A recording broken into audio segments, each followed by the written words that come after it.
जिस कश्मीर को खून से सींचा वो कश्मीर हमारा है। जिस कश्मीर को खून से सींचा वो कश्मीर हमारा है। वो कश्मीर हमारा है। वो कश्मीर हमारा है। वो कश्मीर हमारा है। वो कश्मीर हमारा है। जिस कश्मीर को खून से सींचा वो कश्मीर हमारा है। पाकिस्तान पाकिस्तान पाकिस्तान पाकिस्तान पाकिस्तान पाकिस्तान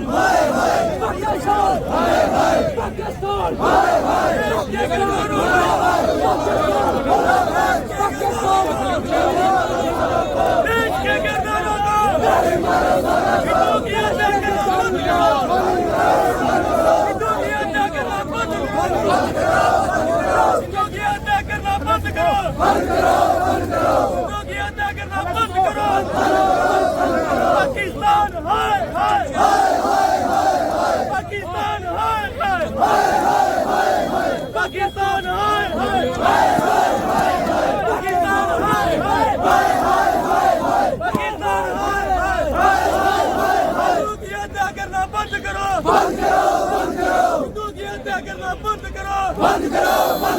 कश्मीर के मासूमों को इंसाफ दो, इंसाफ दो। कश्मीर के मासूमों को इंसाफ दो, इंसाफ दो। क्या होया? क्या होया? मुर्दाबाद मुर्दाबाद पाकिस्तान मुर्दाबाद मुर्दाबाद मुर्दाबाद पाकिस्तान मुर्दाबाद। देश के करदारों को गोली मारो सालों को। देश के मैं बड़ा दुर्भाग्यपूर्ण ये हादसा हुआ है कल, जो तकरीबन मेरे ख्याल से 25 से ज़्यादा लोगों की जान गई है, और ख़ासकर धर्मपुर के जो मारा गया है वो भी बड़ा चिंता का विषय हो गया है कि ऐसा होना चाहिए था। वो बाहर अच्छे लोग थे, घूमने आए थे, हमारे कश्मीर को देखने आए थे, टूरिज़्म है कश्मीर में, और इस तरीके से जो हमला हुआ है वो हमें पुलवामा का याद दिला दिया, जो पुलवामा में ऐसा वो हुआ था। तो ये कश्मीर को, जम्मू कश्मीर को डिस्टर्ब करने की कोशिश की गई है आतंकवादी की तरफ से। ये आतंकवादी वो है जिसको पाकिस्तान स्पॉन्सर करता है, पाकिस्तान स्पॉन्सर्ड आतंकवादी है। तो इसके लिए भारत सरकार से कहना चाहूँगा कि इसके देखो लोगों के अंदर बहुत गुस्सा है, और ख़ासकर हिंदू तबके के अंदर बहुत गुस्सा, क्योंकि हिंदू की जात पूछ के उनको मारा गया है। तो उनके अंदर भी बहुत रोष है, बहुत गुस्सा। आपने देखा होगा कितना बड़ा प्रोटेस्ट यहाँ पर हुआ है, और कल से प्रोटेस्ट चल रहा है, आज जम्मू में चल रहा है। और आपको जानकर मेरे को जानकर बड़ी हैरानी हुई कि मैंने देखा कि कल कश्मीर के लोग भी इस घटना के ऊपर अपनी चिंता व्यक्त कर रहे थे। उन्होंने कैंडल मार्च निकाला, उन्होंने बयान दिया, प्रोटेस्ट किया, आज बंद किया। इससे अच्छा मैं उनको ये राय देना चाहूँगा कि अगर आप वाकई देशभक्त हो, अगर आप चाहते हो कि हमारा कश्मीर शांत रहे, हम इंडिया के साथ हमारा कश्मीर का हमारा रिलेशन ठीक रहे, तो आपके समाज के अंदर जो गद्दार लोग छुपे हैं, जो इन आतंकवादी को हमला करते हैं, उनको पहचानो, उनको ढूंढो, उनको बाहर निकालो, उनको मारो, उनको गोली मार दो, या हमारे इंडियन आर्मी के हवाले कर दो, क्योंकि पाकिस्तान की इतनी जरूरत नहीं है कि डायरेक्ट हमारे ऊपर हमला कर सके।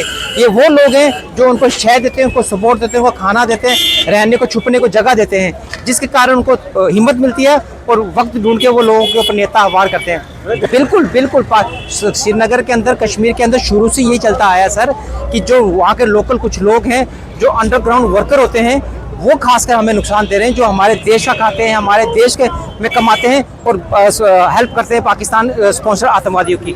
तो सरकार से मेरी ये दरख्वास्त है, आपके हाथ बंद नहीं हुए हैं। प्रधानमंत्री भी, हमारे गृह मंत्री, सबको ये हमारे पूरे समाज की तरफ से ये मैसेज है कि पुरजोर तरीके से इस बार अंतिम लड़ाई देखनी चाहिए, कि इसके बाद ऐसी कोई हरकत ना हो। क्या फ़ायदा? वो तो जो 5 आतंकवादी, 6 आतंकवादी, 7 आतंकवादी आए थे, वो तो मरने के लिए आए हुए हैं, उनको मार के हमारे को कोई फ़ायदा नहीं है। मारना उनको, जो उनके आका जो पाकिस्तान में बैठे हुए हैं, जो कैंप चला रहे हैं, उनको मारना बड़ा जरूरी है। सरकार को चाहिए कि ताबड़तोड़ इनके ऊपर हमला करके उनको नेस्ता नाबूद कर देना चाहिए। आखिर कब तक जम्मू कश्मीर के लोग दर्द सहन करते रहे? सर देखो, अगर देखा जाए तो पिछले 3 महीने की अगर आप घटना उठा के देखो तो बिलावर, बनी, आपने देखा होगा माता वैष्णो देवी, हीरानगर, सांबा, कहाँ रजौरी में कहाँ हमले नहीं हुए, उधमपुर में कहाँ हमले नहीं हुए। कब तक सहते रहे? कब तक ये हमारा समाज सहता रहेगा? तो इनके ऊपर आखिरी वार करना बहुत जरूरी है, आर पार की लड़ाई करना बहुत जरूरी है। लोग कहते हैं कि हिंदुओं को टारगेट नहीं किया जाता है, लेकिन किया जाता है, और हमारा ये एक पीसफुली ये प्रोटेस्ट था, ये संदेश देना था सोसाइटी को, क्योंकि हम अखिल विद्यार्थी परिषद से के स्टूडेंट हैं, उनसे जुड़े हुए हैं। हमारा यही एक सोसाइटी को संदेश है। यहाँ साथ में हमारा एक गवर्नमेंट से डिमांड है, ये जो घटना हुई है इसके अगेंस्ट एक स्ट्रिक्ट एक्शन लिया जाए, जिससे क्या है कि कहीं ना कहीं लोगों की सिक्योरिटी हो, क्योंकि वो टूरिस्ट लोग थे, वो अपने कहते हैं ना अपनी लाइफ की खुशियों को सेलिब्रेट करने के लिए आए हुए थे, लेकिन कहीं ना कहीं उनके साथ गलत हुआ और उनको ये पूछकर उनकी आइडेंटिटी देखी गई कि आप हिंदू हो या मुस्लिम हो, फिर उनके बाद उनकी किलिंग की गई। ये गलत है, इसकी हम कड़ी निंदा करते हैं। और एबीपी एक सोसाइटी में ये संदेश देती है कि लोगों जाग जाओ, सभी जाग जाओ और इसके अगेंस्ट एकजुट होकर भारत सरकार से ये डिमांड भी करो कि इसके अगेंस्ट एक स्ट्रिक्ट एक्शन होना चाहिए। और ये हम ऐसी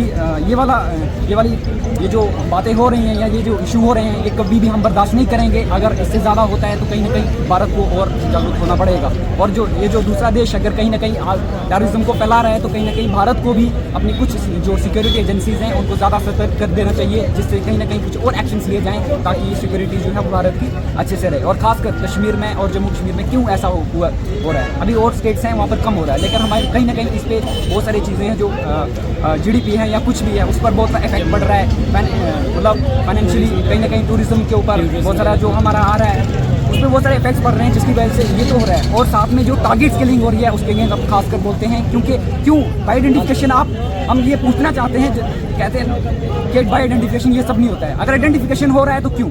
और आइडेंटिफिकेशन ऐसा नहीं होना चाहिए, क्योंकि हिंदू के पास क्या हिंदू नहीं है, उसके पास जान नहीं है, हम में डिफरेंस तो है नहीं कुछ, क्यों ये सब बीच बोए जा रहे हैं, ये हम पूछना चाहते हैं। और गुहार भी लगाना चाहते हैं कि अगर सिक्योरिटी एजेंसीज को ज़्यादा सतर्क कर दिया जाए और सिक्योरिटी इश्यूज़ को रिजॉल्व किया जाए।